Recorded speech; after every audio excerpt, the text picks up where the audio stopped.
Ano to? Ano to? Ba't nagkaroon nito? Magandang araw mga idol. At dito nga po ay meron na naman tayong bisita. At galing pa daw siya na Galing Paps? Pampanga sir, galing Pampanga. Pampanga pa. Minabuti na daw niyang idayo niya dito ang kanyang motorsiklo dahil baka sakali na matsambahan natin ang lumalagotok at napakaingay ng kanyang makina. Nag-survey nga pala tayo sa ating mga idol kung ano ang sira ng kanyang makina. Anong sira nito mga idol? At eto ang sabi nila. Panoorin hanggang dulo at nang malaman ninyo kung ano talaga ang naging problema at sira ng kanyang makina. Dito ngay inumpisahan ko nang gawin ng kanyang makina. Pasensya na kayo, pinagyayabang ko nga pala ang bagong brief ko. Tinanggal ko muna ang cam gear cover kasabay ang kanyang cam gear. Dito ngay sinuri ko ang kanyang timing chain, timing guide at tensioner. Subalit wala akong nakitang problema. Inalog ko na rin pati ang camshaft bearing. Subalit kahit dito ay wala pa rin ako nakitang problema. Na ayon sa ating mga survey ay dito daw ang problema at diferensya. Cylinder head naman ang sunod na kinalas ko. Sinuri ko din ito at wala akong nakitang problema. Cylinder block naman ang sinunod ko. At dito sa wakas ay may nakita tayong ebidensya na magpapatunay na ito ang isa sa pwedeng naging diferensya. Gasgas ang cylinder block niya. Oh no! At dito'y siguradong mabubutas ang bulsa ng ating tropa. At syempre hindi pwedeng magtapos dito. Mangangala pa tayo ng mga ebidensya kung bakit nagkaganito ito. Hindi pwedeng walang managot sa nakawan. Ay mali-mali, ito pala naging problema.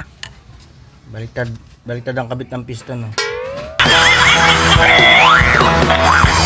Tama ang narinig nyo, baliktad ang piston. Valve pocket nasa baba. Ang valve pocket kasi ng FI nasa taas dapat. Baliktad to. Pakasin natin para makita. Makita nyo ha, nandito yung kanina pagkakakabit niya, ganito. Valve pocket nasa baba. Kata natin dito, yung sukat niya.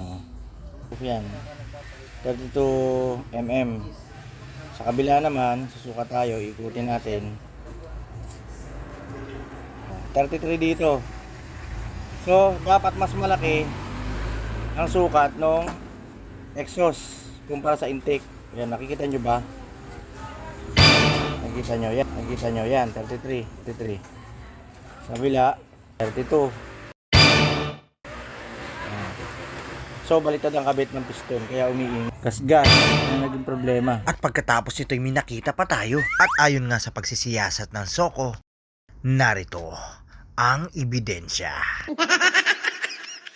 May alog ang connecting rod niya. May alog din to, Paps. Paps may-ari, galing pa ng Pampanga. Anong oras ka umalis doon, Paps? Alas 4 mos. 4 pa ng ano? 4 ng araw. Galing araw. Dumayo pa dito sa amin. Ano Baliches? Anong probinsya mo, Paps? Baybay Leyte. Baybay, o taga Leyte. Sa taga Baybay. Babayan pala to, taga Leyte. Dito ngay nagdesisyon na akong biyakin ang makinang humahalinghin. Dahil no choice na, ang connecting rod niya ay may tama rin. O yan, meron na naman. O, may plastic na naman siya dun. Parang madami ata itong plastic sa loob. O, madami nga. Lah. O, meron pa rin dun. O, nakuha dun. Malalaman natin pagbukas yun. Dalawa pa? Plastic niya? O. Ayan o. Plastic na ano? Ano na naiwanan? Ito pa isa. Hindi ko na kung bakit meron yan dyan. Oh, ano to? Maraming nanonood sa atin. Ayan. May pabrika ata ng plastic ang kanyang makina.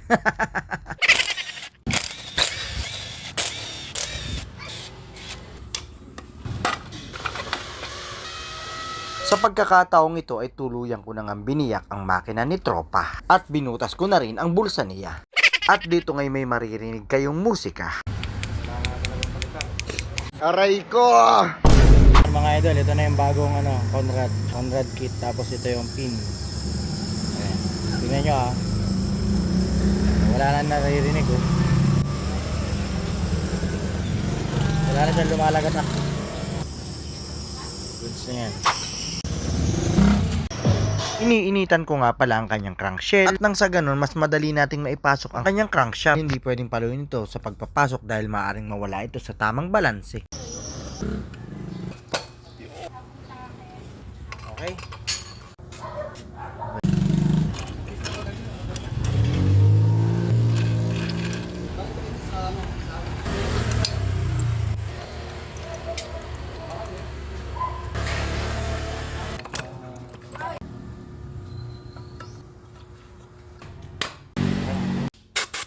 Parang bubuyog ka.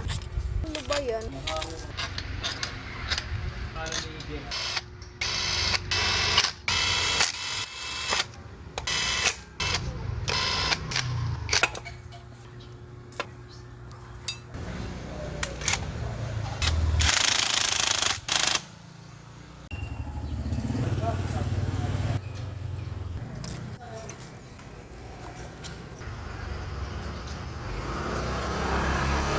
Mga idol, yung tanso, dito dapat sa part na to.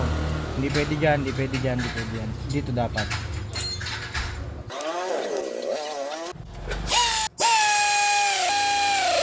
Yan, paulit-ulit ko sinasabi, itong maliit na to, napaka-importante sa loob ng ating makina. Huwag nyo kalilimutan yan. Papaikutin nyo tong gear na tong maliit. Tapos, yung maliit na yan, mga idol, kailangan hindi mawawala yan. Importante yan. Kasi yung maliit na yan, magiging stopper, paikutin niya to, gear na to. Tapos itong gear na to, papaikutin niya naman tong gear na to. Itong gear na to, ito ang ating oil pump gear. Kapag ito hindi umikot, hindi rin iikot yung ating langis sa ating mga oil passage na maaaring masira ang ating makina. Kaya hindi pwedeng mawala yung maliit na yan. Ito, yan, yung washer na yan, hindi pwede ding mawala yan, nandito yan. Pag nawala yan, mawawala ng free wheel. Pagka tayo magka-clutch, yung tinatawag nating half clutch, mawawala yon. Hindi nagagana kapag nawala itong washer na ito. 2 hours later. Testing, the moment of truth.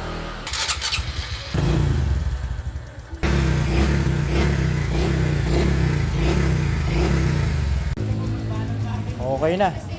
Ano Paps? Palagay mo okay na ba Paps? Ano Paps, sulit yung trabaho. Okay na, galing pa si Paps ng Pampanga. Pampanga oh. Dumami pa dito sa amin. Ano, okay na? Okay na? So yun, hanggang dito na lang mga idol. Laging tandaan, hindi lahat ng naririnig at hindi lahat ng naririnig sa parting ito ay nandito na ang problema. At kung umabot ka sa punto ng bidyong ito at kung natuwa at may natutunan ka, aba paki-like and share naman at paki-follow na rin para masaya. Big shoutout nga pala sa mga idol ko na palaging nanonood.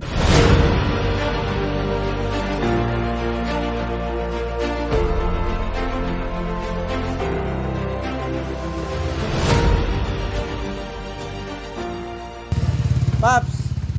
Sige Paps! Ingat! Uwi pa si Paps ng Pampanga. Nabuto na kami ng gabi mga idol. Bye-bye!